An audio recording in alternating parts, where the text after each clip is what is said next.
Welcome to the Canna Conversations blogcast, part video blog, part podcast, aimed to bridge the gap between the cannabis industry and the patients it serves. Join the ladies of Midwest Canna Concierge as they bring everyone to the table, from cultivation experts and dispensary staff to lawyers, doctors, and medical marijuana patients, to have open conversations around all things cannabis related. Hello. We are here with Cole Wallis, who is a project manager for Cannabis Can, Ohio, correct? Or is it just Cannabis Can, or is it Cannabis Can, Ohio? Yeah, so we have a few names we run with, but we're the Cannabis Can project. We're located mostly in Ohio for now, but we have hopes of spreading out too. So the Cannabis Can project. Awesome. I was going to say that was one of my questions, if it's just Ohio specifically, or if you guys are going elsewhere. Yeah. So right now we are primarily in Ohio. That's the work that we are passionate about, is Ohio's cannabis community here. So yeah, we do work. We're a unique breed here in Ohio. Yes, we've got our own unique set of challenges, but opportunities too here. Absolutely. So I guess we'll lead right into it then. What kind of challenges are you seeing popping up for people that kind of aren't really aware of the tricky situations we have to navigate through? Yeah, great question. I think one that stood out to me a lot at the start of my role here at Cannabis Can was the huge recycling problem in Ohio's cannabis community. Yeah, I think there's a lot of different angles of this problem, but one that we noticed initially was patients just not knowing, what am I allowed to recycle? How do I recycle it? Why is there not a better program for this in the state? So why do we have to have so many batteries? Right. So what we found is a lot of folks were just holding on to their packaging. So they were stashing them in some drawers or had a few I came with bags to your event. Yes. Yeah. And it's, I think it's because we know deep down, like, oh, this should not be going in the trash, but I don't know where this should go. So that was the first problem we ran into, was patients not knowing exactly where they were allowed to recycle these products, which products are recyclable. But then on the flip side, working with dispensaries, cultivators, ancillary businesses to talk with them about what materials they're using in the first place. So lots of tedious requirements by the Ohio Medical Marijuana Program right now, such as those Mylar exit bags. We have now got the paper bags, which are a little bit better. I was going to say, I'm in Toledo. So I frequent Rise most often, but I also go to Bloom because that's in Maumee and not too far from me. They've always used paper bags there, but Rise has always had those Mylar bags. And I'm not kidding. I have like a huge stack of them, because they don't even let you use you can't even take in a bag to do that. But I just went late last week and they had paper bags. So is this a win on you? Did you guys see this? We cannot take too much credit, although we definitely tried to spread the word about best practices with our partners and then other people in the state that we're working with. The paper bags are a slightly better solution to the problem that is those plastic Mylar exit bags. So we're thankful that a lot of dispensaries are switching over to something like that. But even in the packaging for like flour, you'll notice that, your product only takes up about a third of the packaging. It's a really small amount. And we see that a lot with flour, a lot with concentrates. There's, a lot of packaging into these pretty small items that at the end of the day, that's what we're consuming and taking home. So it's a two-sided effort for sure, at least. And then the third angle of that is the medical program, and having them hear us out on really wanting us to promote a recycling program in the state where dispensaries can collect those items back and reuse those items. Especially the glass jars and the plastic containers or whatever. Just how easy would that be? Like, the cultivators are coming when they deliver product, they can very easily take those containers back and Yeah, so it's really a policy challenge So, in the state of Ohio. let me ask you this then. What is their argument on why not? So to my knowledge, and I'll speak as Cole, Yes. it's This is Cole. not on behalf of the board. Sure. Yeah, but to my knowledge, it is just a fear of anything that transports even super minute quantities of cannabis. Sure. We were told that was a primary reason why dispensaries are not allowed to recollect, is because someone trying to scrounge up some residual product or it falling into the wrong hands. Right. You know, speaking for myself, it makes no sense. Right. I don't know any fellow cannabis patient who leaves any quantity of their medicine No, getting especially not, and don't get me wrong, our prices are sure better than they were. We are getting a lot better. But I'd make the joke all the time, and it's on my last episode. I spoke with a gentleman from Michigan, and he was like he was a former law enforcement officer, and he was telling us about how there's officers that will like scrape floor mats and collect like half a gram and like just to be, and I'm like, that's a lot. Why are you leaving that much on the floor? And he's like, that's not that much. I go, here in Ohio, that's a lot. Like, Yeah. that's a measurable amount. Yes. Yeah. I'm like, we take everything. Like, Yes, we are like almost behind. making those jar cleans. I know. I was like, I just scrape all the little residue out. It's fine. Um, That's awesome though. I'm excited to hear that there's an effort being made to kind of reduce, because I know, I mean, I only worked in the dispensary for a year, but watching the amount of packaging that would go through, or how much plastic, and nobody was making like hemp cases yet. Like nobody was using like hemp packaging yet. And it's kind of like, okay, well, it's easy for patients to say, well, I see where my money's going, because right. it shouldn't, it's, if they don't feel it's going to the quality of the product, it's just going to packaging. Yeah, this huge bulky packaging Yeah. that And then I mean, cannabis people in general are earth friendly. We want to save the planet. We don't want to leave more problems. So it's exciting. Yeah. So you mentioned, how long have you been working with Cannabis Can? Yeah, this is just my 5th month with Oh cannabis. wow. You've Yes. done a lot in 5 months. It has been crazy. I'm learning every single day. Yeah, Wait, so okay, I met you originally at that event in Cleveland. So how long had you been there? Maybe a month. Yeah. What? You were so awesome. Kelsey and I were both like, oh my God, I love him. Oh, that's so good to hear. Yeah, I was very nervous at the beginning. You did great. Events, just meeting with partners and stuff. That was always nerve-wracking. But so let me ask you then your experience before coming into this. Absolutely. So I have been a nonprofit guy since about high school. I knew I wanted to work in nonprofit. Cool. Good for you. So I did a lot of, sorry, the cat's running around. No, you're good. I'm sure my dogs will freak out at some point. It's no big deal.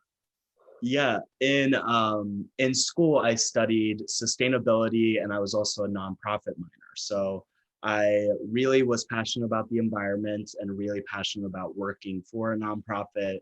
I'm not the guy to want to work for like a big corporation or, that's just not my vibe. I need to be super passionate. I totally hear that. So prior work, I did a lot of electric vehicle work, actually. Okay. So I worked for a couple nonprofits to promote electric vehicles in the transition from, industrial vehicles to these more eco-friendly versions, the EVs. So that was a lot of fun. And I just stumbled upon this Cannabis Can project manager position. It was pretty vague online. I didn't really know what I was getting myself into. And then, once I had the interview, I knew I really wanted to be here. I wanted to do this work. And like I said, it's been learning every single day since getting hired on. Sure. Yeah, so many, like I said, we have a pretty rigorous program here in Ohio, pretty stringent with regulations and those kind of things. So just learning a lot quickly about the marketing side of things and the business side of things with our rules, all the regs. So that's been super fun. And then also just tapping into the patient community. I became a patient through this role. So it's just been a really great experience and been super awesome to tap into our community here in Ohio. I know we've got our own set of problems and unique challenges, but there's such a passion here too that it's so fun to see. It makes it worth it to be able to interact with the people that are just as passionate as you feel about it and able to be moving the bar forward. I think that's huge.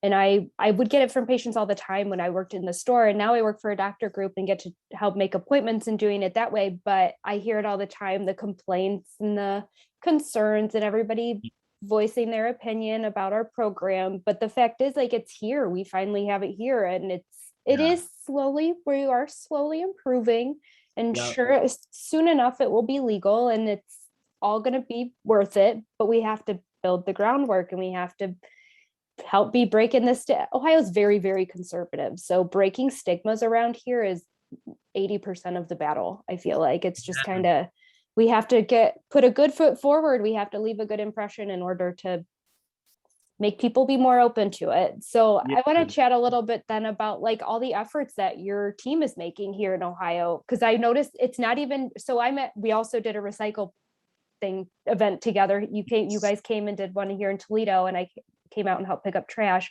But it's even more than that. You guys are even working on more than the recycling. Yes. Yeah, we are so busy. We do a lot of stuff in the social equity and sustainability space, but also a huge priority of ours is connecting Ohio's industry together. We believe a connected Ohio cannabis community is much better than this hyper-competitive one. Sure. So what we've tried to do is offer these networking opportunities. We do a monthly medical marijuana meetup. That's a great chance for patients, advocates, doctors, dispensaries, industry folk, just everyone to get together in the same space. And already it's been amazing to see just the like collaborations that have occurred based on the space. So seeing a nonprofit link up with a business here in the state and like get a program going together. We love being that sort of middleman of connecting people who have similar needs or similar values and bringing those people together. That's a large part of what we're trying to do here in the state as well. I love it. I am very jealous because here, like up in Toledo, it's hard to get to Cleveland or to Columbus. And now that it's I am one of those people, I will definitely be sinking into my seasonal depression here shortly. Like as soon as these few sunny days stop coming, I'm out. I don't really go anywhere in the winter, but I would love to come. I went to a meetup here in Toledo, I don't even think our store was open yet. So it's been a while. But that was so much fun just to be able to network and interact and hear how other people came in and what they're doing. It's a good thing. But I also noticed on the website, you guys are coming up with like a waste tracker type. Yes, this is such an exciting partnership. So we have partnered up with Waste Tracker. They are a company that helps people specific to the cannabis industry track their waste. So this can be anything from water usage to electricity usage to physical packaging, helping really break down waste streams for the individual company so that they have an exact map, right, of where they could save and where they're spending a little too much. And it helps in the planning process for those businesses to be able to say, okay, here's where we're at and here's where we want to be. And Waste Tracker sort of helps you get from that point A to that point B. Yeah. Oh my gosh, that's so cool, because that's gonna help all around. Yeah, it's such an innovative platform that I am so excited about. And we're doing a lot of upcoming work with Waste Tracker. I'm going to be hosting some webinars here soon with them as well. And it's just a really great partnership. We're super thankful for those folks over there. Steve Peterson is primarily who we work with over there. Are they based out of Ohio as well? No, they are based out of California. Oh, okay. So they're national. Yes, sort of transitioning here to Ohio. And it's been great because they're wanting to tap into Ohio's medical cannabis community. We are very passionate. We really need them. Yep, we really need that technology and that knowledge of, it's specifically tailored to the cannabis industry. I've never heard of a tool tailored specifically to our industry to help with this type of thing. It's a really cool tool. And on the website too, you can kind of see a visual of what the platform looks like and what our current waste looks like here in Ohio. So that's awesome. Yeah, I saw that graphic. I didn't look too much into it. I just wanted to read about a little bit about what it was, but it sounds awesome. I would love to see that, because I feel like that's going to help lower cost, or not even just lower cost, but lower waste all around. Yeah, absolutely. And you're right too. It can lower costs. Yeah, I mean, their operating costs, their everything it's gonna help a lot. So I think that's really cool for you guys to be able to bring that in. Yeah, so we're super excited about that partnership. We're going to be doing a lot with the next coming months with them. So to help, you'll have to let me know. I'll blast out your webinar so that any of my followers that don't follow you already, they can see it too. Yeah, so that's really cool. So I know that we said I feel like I'm bouncing all over the place, but bear with me. But we're going into the winter months, and I know that you guys did a lot of cleanup events over the winter. And now I saw you're having a meetup. You just recently had a meetup, or you're having a meetup coming up? Yeah, we have a meetup this Tuesday. So tomorrow. Yeah. Okay. That's at Crafted Culture Brewing out in Gahanna. We're super excited for that in partnership with Ancient Roots. Oh, that's fun. Yeah, that will be a really good one. So yeah, I like their stuff. They got good stuff. Yeah, absolutely. So what else do you guys have coming up then? We're doing the webinars with Waste Tracker meetup next tomorrow. Yes, we also just hosted a drive-through and drop-off food drive event with the botanist. That was over at the Cleveland School of Cannabis Columbus location. The Columbus location. Okay, perfect. Nice. So that was a really great turnout. I think we got maybe around 50 canned food items. Not bad. So not bad for, it was quite the rainy day. So yeah. But they've been collecting cans all month long at all 5 of their locations. So that's been really awesome. And where is that going? Did you already say that? Yeah, so we're splitting it up between the major food banks here in Ohio. I know each individual location will be donating to their local food bank. Gotcha. Okay. And then ours is going to be, I'm blanking on the name, but it's the big Columbus one. I'm blanking on the name. That's okay. I'll link to, you can send it to me and I'll link to them. Awesome. Yeah. Yeah. So how long are you guys collecting then? You just through the end of the month?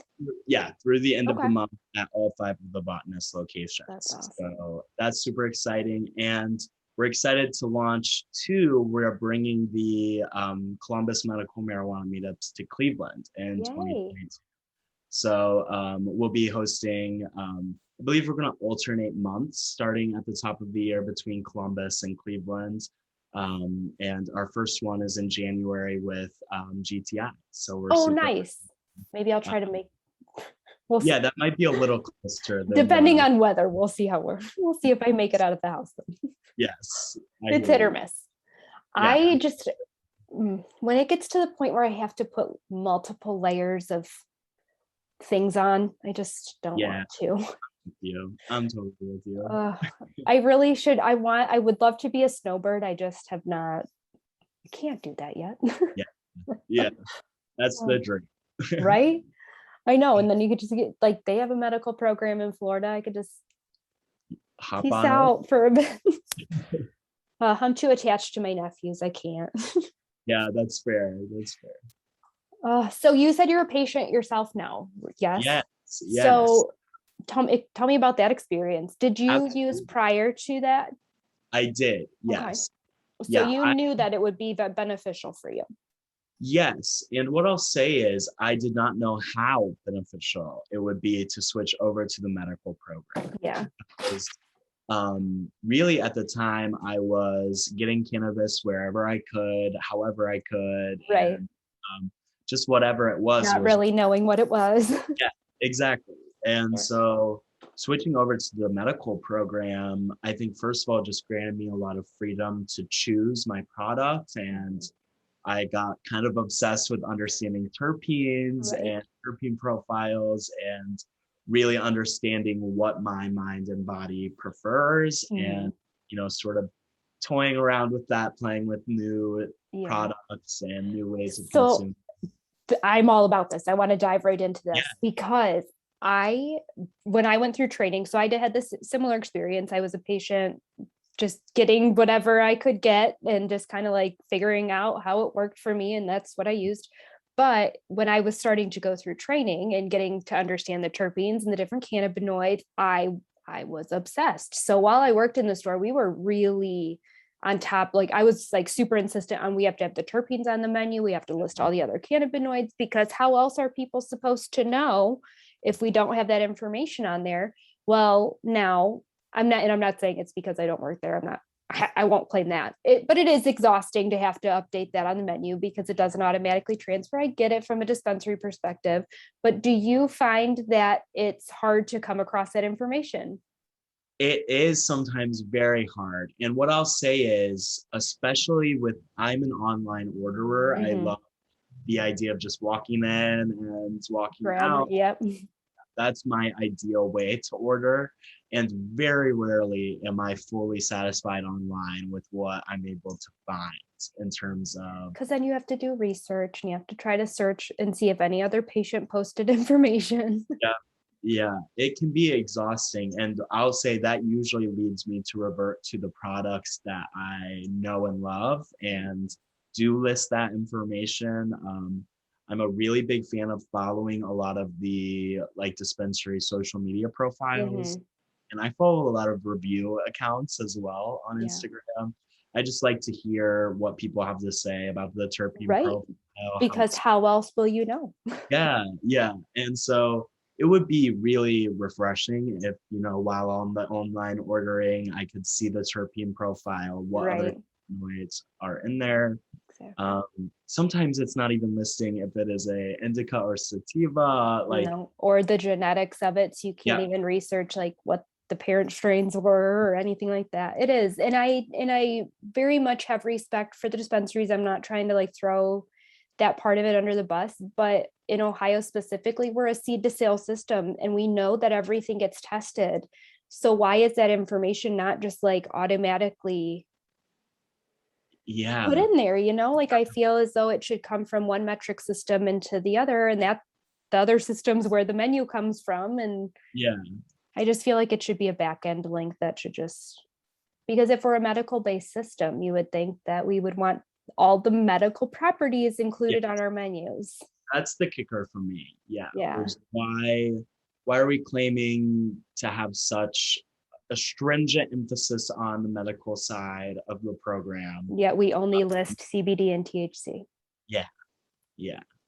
It's always the best, like talking to folks who are not so educated Mm-hmm. in the program, and just like, oh, looking for the highest THC percentages, or that kind of thing. And Oh, it's a we get that all the completely time. different story. Like, I don't know, some of my favorite products are some of the lowest Yeah. THC levels. And Kelsey and I actually recently talked about Buckeye Purple. I don't know if you ever had that. no, I don't It think was I have. only 13%, but it Okay. was like one of those creep up on you, Yeah. get you indicas. And it I was like nobody, it sat on the shelf for a really long time because everybody was like 13%. I'm like, profile wow. looks good though. Yeah, And yeah. it was. But yeah, it blows my mind that we can be, and I get it from a rec standpoint that that's where we're headed. And like, it's going to get to a point that the masses don't want that information, but there will always be medical patients, whether we have a rec program or not, that want to know this information and it should just be available. And I know that a lot of cultivators now are listing it on jars, like on the label, which is great, but we don't see that until we buy it. So Until purchased. Yeah. yeah, So that's the one. I've started peeling off those stickers and just putting them in Keeping like a them. little journal, Yes. and I'll like kind of write beside it like how it made me feel, Oh, I love that. I never thought of just taking the sticker because I had a journal where I would like jot Right. down all the information. But yeah, I should just take the sticker. That would've been Yeah, smart. I started doing that because I was like, oh, yeah, there it is. And I Yeah, would like yeah. highlight like the parts of it that I really, That's awesome. That's a good idea. yeah, I like that. It's my little weed. Tip for new patients. Yeah. There you go. That's awesome. So now what is your favorite? Like what's your favorite way to medicate? Yeah, I am a huge concentrates guy. I do have my favorite. I'll name drop the Firelight Absolutely, go for it. Scientific Kush number 12. Nice. It's my favorite You should concentrate. try their white papaya because I loved their Okay. flower. Their flower, Yeah. the white papaya flower from Firelands was amazing, and it hasn't been back out in a flower, but I saw they have it in a concentrate now, so you should Okay. try it. Yeah. Really nice, creative daytime. Okay. It's a hybrid, but I it's a like, really nice flow. I liked yeah, it. It was great. I I'm love that. eager for it to be flower again. I hear you. Yeah, that's one of my favorite products. I'm also always going to be a flower guy. I love my flower. But yeah, I feel like I am a little cliche with a lot of Ohio patients here with the garlic cookies. That's a favorite strain. That's a good one. I Yeah, only had it once, but I feel like it was good. I'm not that's a like huge my garlic type fan, of so profile, that like really musky, almost yeah, garlicky, I aromatics. get that. The really Definitely, savory kind. yeah, I like that a lot. What about you? What are some of your favorite products? Um, well, white papaya from Firelands for sure. That was definitely my most recent favorite flower. Okay. I really liked Blue Blast by Pure Ohio. Okay. Pure Ohio Wellness. I recently this is one of those things where I couldn't find anything else on the menu, and so 2 purchases in a row, I got the half ounces in like those nice big containers because it worked great. It was a nice hybrid, but it's because I knew it worked well. I had the 10 back in the day when it first came out, and I knew I liked it. So I was like, well, I know it's good, so I'm just Yeah. going to get the half. Yeah. That's But kind of how I've been shopping recently too, is just bulking up whenever I see like vendor day or yeah, one of those, and I know a product that I'm gonna like is in stock. I know. That's And that's what's hard because you can't really like plan ahead that far without. yeah. And I'm so that way. Like I like plan my groceries ahead of time. Like I'm just that I'm a way. list maker. Yes. Yeah. I have to have I have my check boxes. It's funny. I'm with Um, you. So yeah, that's I what, oh my could. gosh. I love that. We're the same in that. I love it. So what I'll call myself I'm not a concentrate virgin. I've had concentrates. I just don't have, I've yet to find a device that I'm ready to like commit to for a concentrate, and they can get expensive. So I'm just like not ready. So anytime I hear that somebody's a concentrate person, I like pick their brain on devices. So what kind of device do you use for your concentrates? So I usually keep it old school with like a rig and with the torch. I have a couple rigs, and I also tried the nectar collectors, like a glass nectar collector that you heat up with the torch. Mm-hmm. So I like those more traditional. But there's this thing called a Terp Pen. Have you heard of these yet? No, but anything terpene related, I'm like, okay. Yeah, it's just called Terp Pen. I got it from a local smoke shop. You can get it pretty much any of them. It's like $30. Nice. Very, very cheap. A great entry into concentrates. Yeah, it's a really fun tool. I'll say the coil, like it just needs a like replacement coil, maybe every days, every couple weeks. Okay. And yeah, it just goes directly into the concentrate, and Easy enough. yeah, super easy. Yeah, that's one thing I don't trust myself with the torch. Like I always have, my dogs are always around me when and I barely trust myself with glass pieces. So Yeah. anything that's gonna like catch fire or break or freaks me out a little.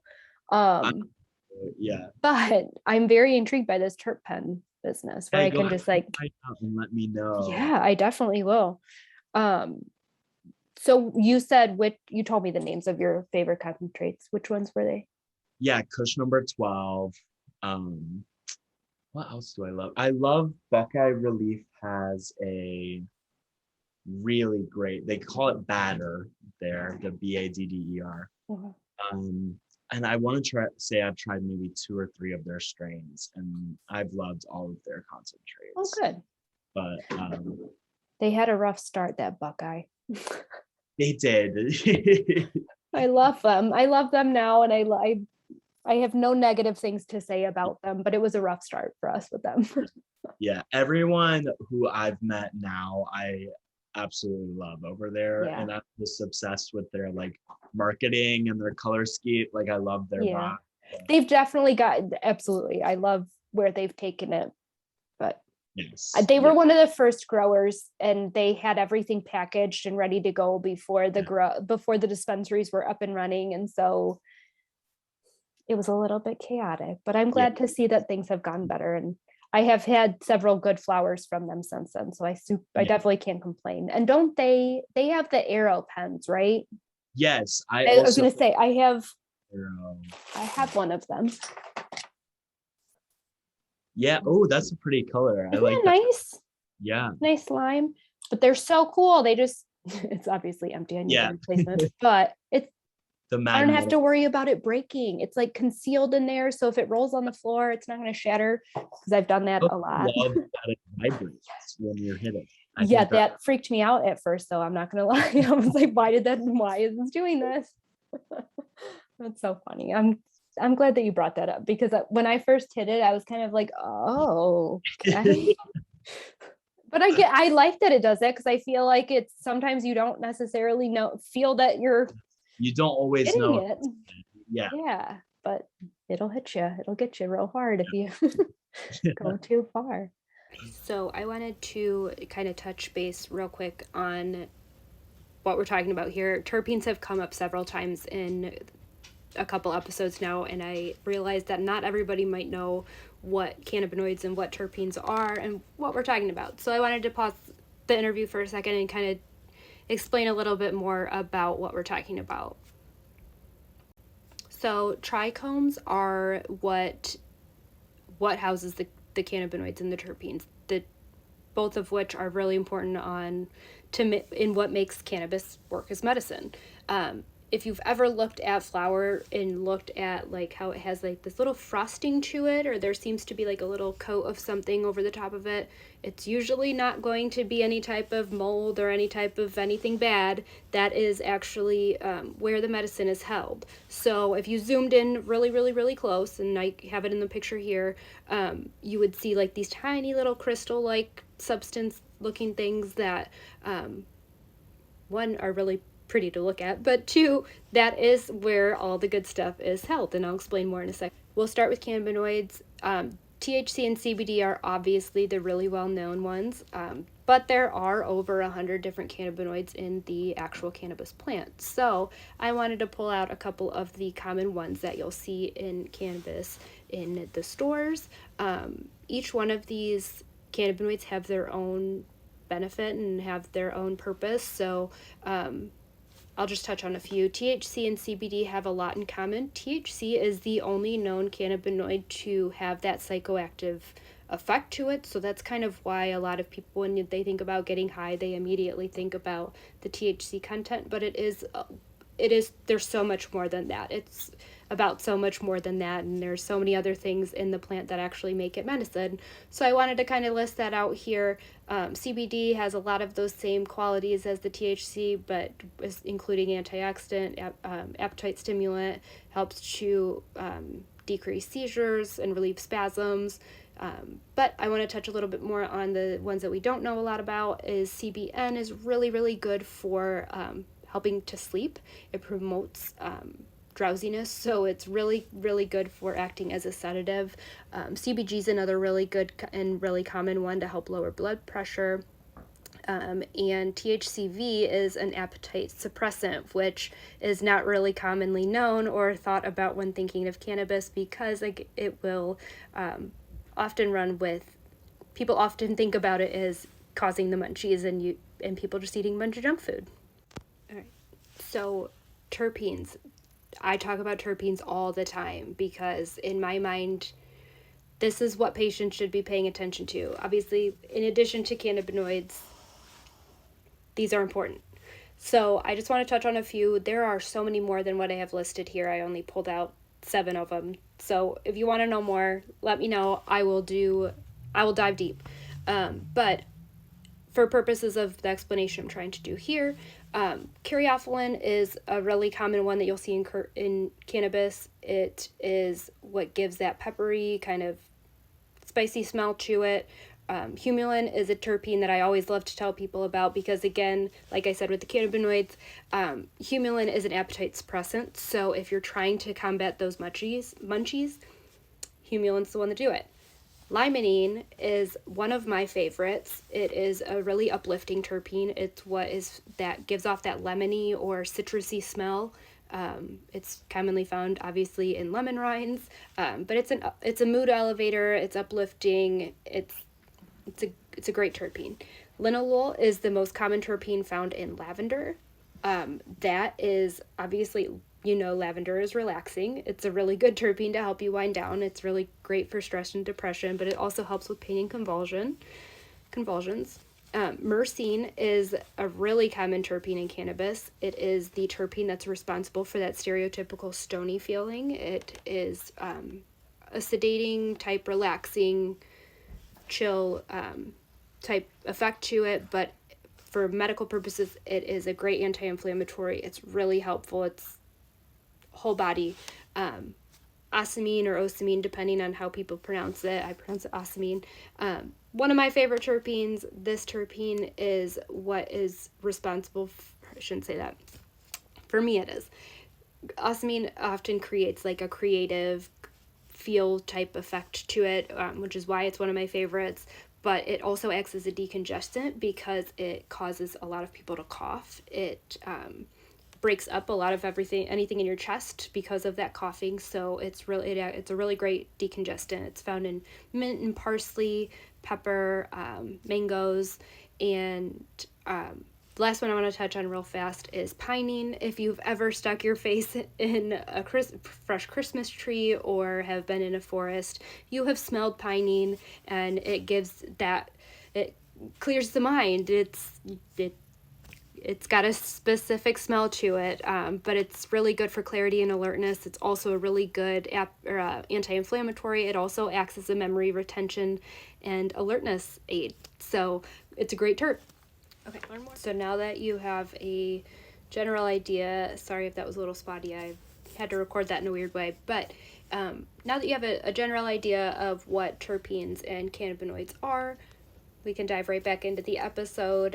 Stay tuned. I'll do a episode later on that's solely dedicated to explaining the science behind how the plant works and going more in depth on all of these things. But I wanted to give you a quick little explanation on what these things are, so you can kind of have an idea of why Cole and I find that it's so important that this information gets included in the menu for patients to see and have and choose their medicine with. So I myself struggled with this, and a lot of other people struggle with it, talking about their medical cannabis use, like with their inner circle or like their family or anybody directly around them, if they're not involved or have never experienced it. Like, did you have any like real pushback or struggle with your inner circle about your choice to do medical cannabis? Yeah, interesting question, because most of my friends, like the people I'm with on like a weekly basis, like those type of inner circle, use cannabis and are, big advocates, wish it was adult use legalized. But we're a little shocked that I decided to go into it as a profession, and a little bit like uneasy about it as well. Okay. Like, are you sure? Like, what's that all about? So I think it took them some time to realize how legitimate the program was, and I guess even more so how legitimate it could become, and what the future looks like for Ohio's cannabis community. So it took them, I think, a second, but I'll say the conversation has probably not going to happen with my parents. No. Yeah. Really? Yeah, So, it's just a pretty big difference I get and you. ideology that Hmm. I don't see us getting past and right now. Yeah, So easier just to avoid that conversation for now. for sure. And I feel like there will always be those people in life Yeah. that you just know that you'll just There's certain respectfully, things there's certain things we'll talk about something else. yeah, Yeah. for sure. Totally get that. Yeah. Um, did you find it hard for yourself to switch that mentality from, I know that you said you had used it prior to becoming a patient, but like, was it hard for you to like really think I of think it like that instead of yeah. thinking of like, oh, people are just getting their card just to have a card? Yeah, I think I was so ignorant to the health benefits of cannabis. And even though I knew it helped me in a way that I like knew other medicines had never helped me. And I still carried some guilt and some shame of being a daily cannabis user before getting my card. Sure. So I would almost be a little like, like, oh, I shouldn't be doing this like every day. Like that was kind of where my mentality was Yeah, at. been there. But then once I learned and heard all these amazing patient stories and, working in the industry, like I became much more proud of how Yeah. cannabis helps me and like sharing that part of me. And like I said, once I switched over to, being a medical patient here in Ohio, I was obsessed with learning everything I could about the products that I was consuming because I noticed like, sure, there would be times I would have really bad anxiety Mhm.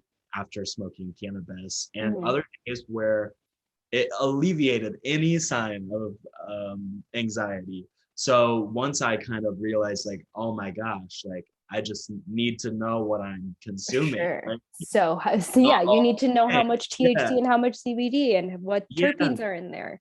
yeah, Yeah. absolutely. So that has been just really powerful for my own individual, like mental health journey and physical Sure. health journey of just, I'm rid of a lot of that guilt and that shame and more so focused on just picking out the right ways for me to consume this awesome Sure. plant. It helps me so much.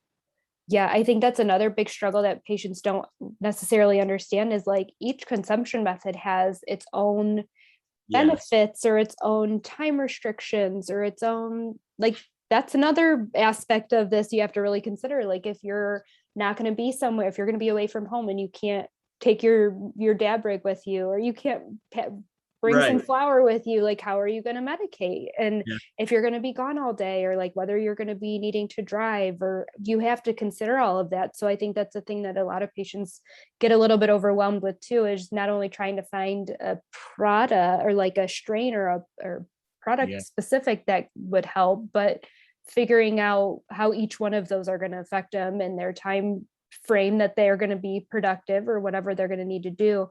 So like I like to train patients on, I have created this sheet for myself a long time ago, but I give it to patients now when they are looking for it. But I basically break out my day or like my week, like my Yeah. planner or whatever I need to get done throughout my week, and then put it down my anticipated symptoms. So what symptoms are likely to flare up during that? How do I want to feel while I'm doing those activities? And then use those two columns to decipher which terpenes and which cannabinoids I need to find in order Yeah. to for those activities. But then I take that a step further and figure out which method is going to, like if I'm going to be out with my nephews all day, I'm not Yeah. inhaling anything. I'm going to be taking my little tarts or whatever these are, Yeah. like my little micro doses throughout the day. Um, but yeah, I think that's a struggle that we're all a Yeah. struggle. And but it's also really empowering when Yeah. you start figuring all of that out and like being able to literally manage your own symptoms and manage your own treatment versus here, just take this pill in case you flare up, or take this, that, and this when this happens. Yeah. And it's like, I don't want to live that way. Yeah. Yeah. I'm with you. I So think, yeah, yeah, you're right that it is it's almost exhilarating, like being able to identify how you're feeling and how cannabis can, help you through that. hmm Right. Yeah, or what quality of life, what you want to be able to be doing in your life, and how cannabis can help you get there. Like, Yeah. I don't think people realize the ability it has to restore quality of life for patients that have for years, sometimes even decades, been put into a box and put into a system that's just barely keeping them afloat. Yeah. And all of a sudden then they're restoring their quality of life, and they're able, like, I remember, I'll never forget this, what this older woman came into the dispensary one day. She had come in and she was like really upset, and like, just, I could tell she was in a lot of pain.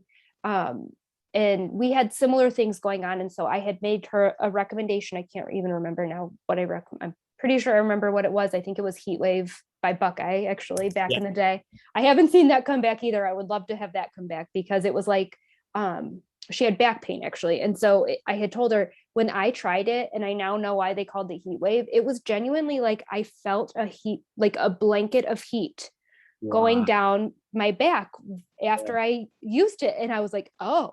And so I recommended that to her, whatever. And she came back like the next week and was in tears and so happy with how excited she was, because her granddaughter had stayed over that weekend, and she was able to get down on the floor and play with her and like have a good time. And her 6-year-old granddaughter even made a comment of like, Grandma, you're doing so good. And it was just like, I have goosebumps even now talking about it, because I just remember the relief and like how excited she was, because she had never been able to play with her granddaughter like that.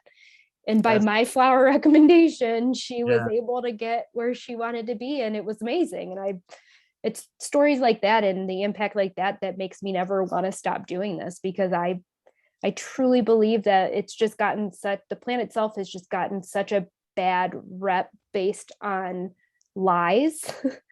Yeah. That's, And the stigmatization of it has just fooled people for too long. So I'm very excited when we get people that can help break that. And by having the conversations, it opens it up more for other people to hear the benefits. I want everybody to hear that it's not the demon, the devil's lettuce or whatever that everybody has portrayed, the industry, I don't even know, the government has portrayed it to yeah. be.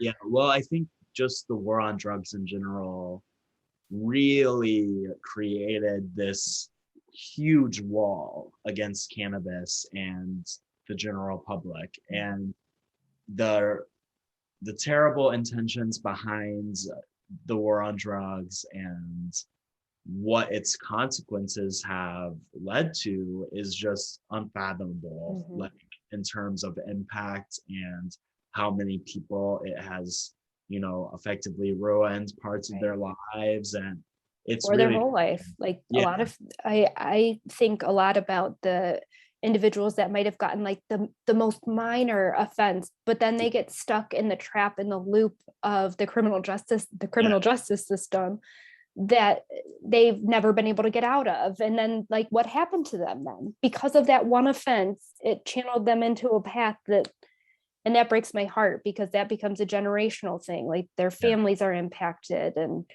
so it blows my mind to think that. And I know I'm very happy and I'm very proud of the movements and the shifts that have happened, but it just blows my mind that we're not there yet. yeah.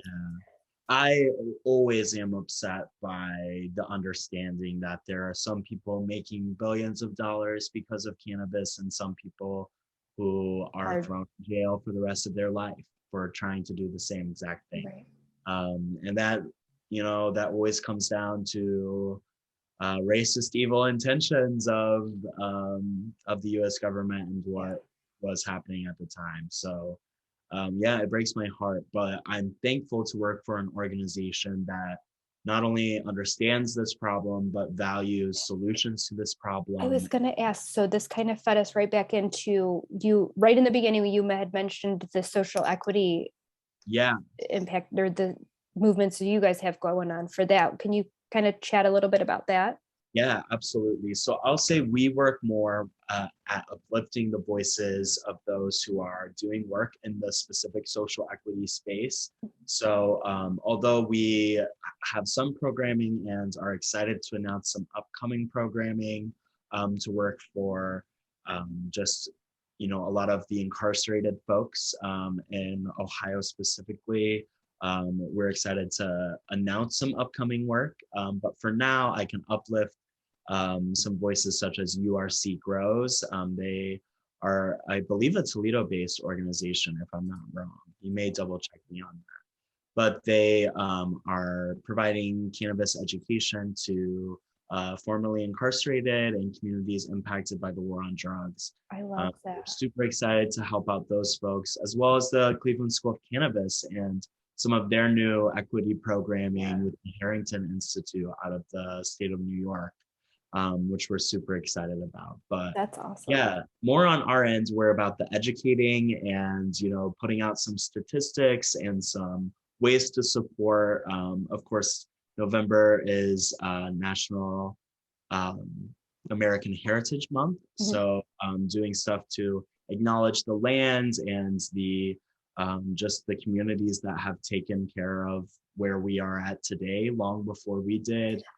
That's so interesting. I'm intrigued by this. So I mean, I know obviously like hemp has been grown for so long, like it's a very old plant, but I never really thought about what the farming looked like. I mean, obviously I think about like, I guess in my this is terrible, but in my mind I think of like how former presidents used to grow it and all the industry that used to happen before it was made illegal. But yeah, I'm very intrigued now. I'll have to read more into that. You definitely will. And I think even in outside of native cultures here in the United States, you see a lot of indigenous cultures in Mexico, indigenous cultures in Asia, especially in China. It's crazy how long this plant has been cultivated. Literally for millennia. Invested. It's always been a problem solver in our community. Was only brought, I want to say in the 60s or 70s, the recreational use was brought up from Mexico, which was how the whole marijuana maniacs, I think, or something the Reefer Madness kicked off. That was, I believe his name was Henry Aslinger, is the man responsible largely for the crazy amounts of hysterica that was. I mean, it was listed in the US pharmaceutical book or whatever up until the 70s. And now is listed as a Schedule 1 federal substance. So you tell me how that works out. I feel like my decades are wrong on that, but some like 50s, 60s, 70s, it was made illegal. I think you're right. Blows my mind. Craziness. It's just sad. It doesn't make any sense I feel like it all comes, and I say this a lot, I know, I feel like it all just comes back to greed. It's just that a lot of pharmaceutical companies fund political efforts, and by cannabis being legal, they stand to lose a lot of money. So breaks my heart.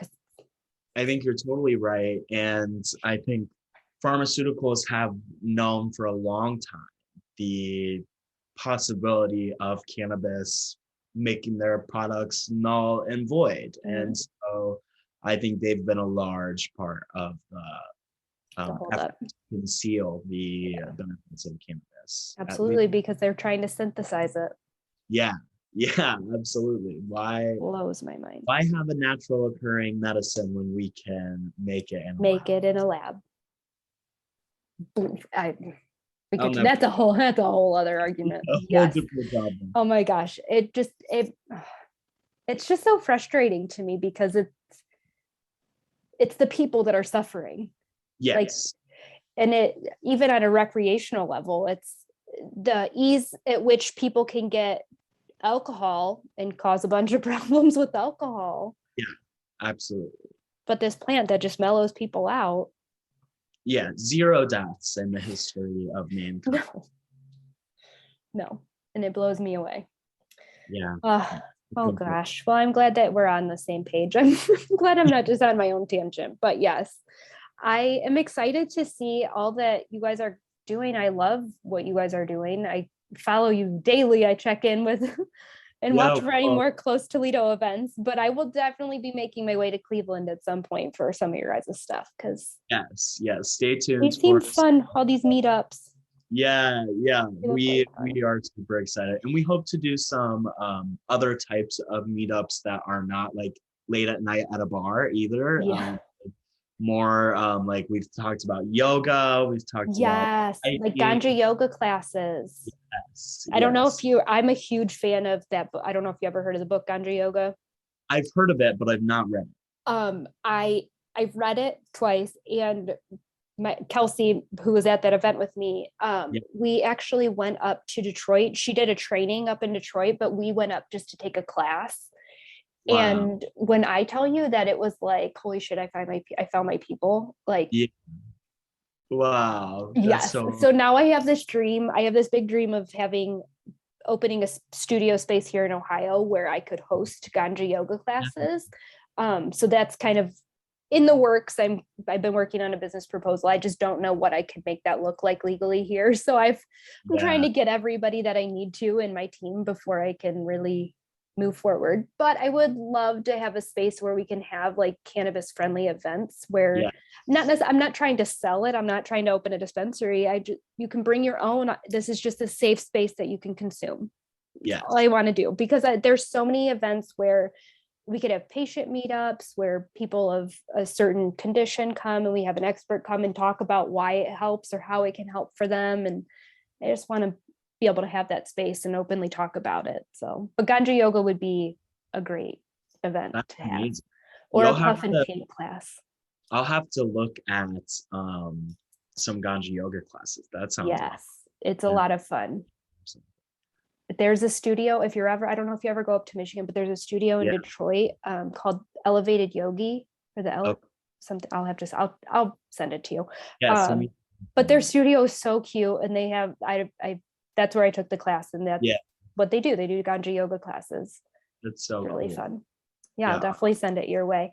So yeah, keep me posted on all of your guys' events coming up. I would love to help support any way that I can, and even if it's just sharing.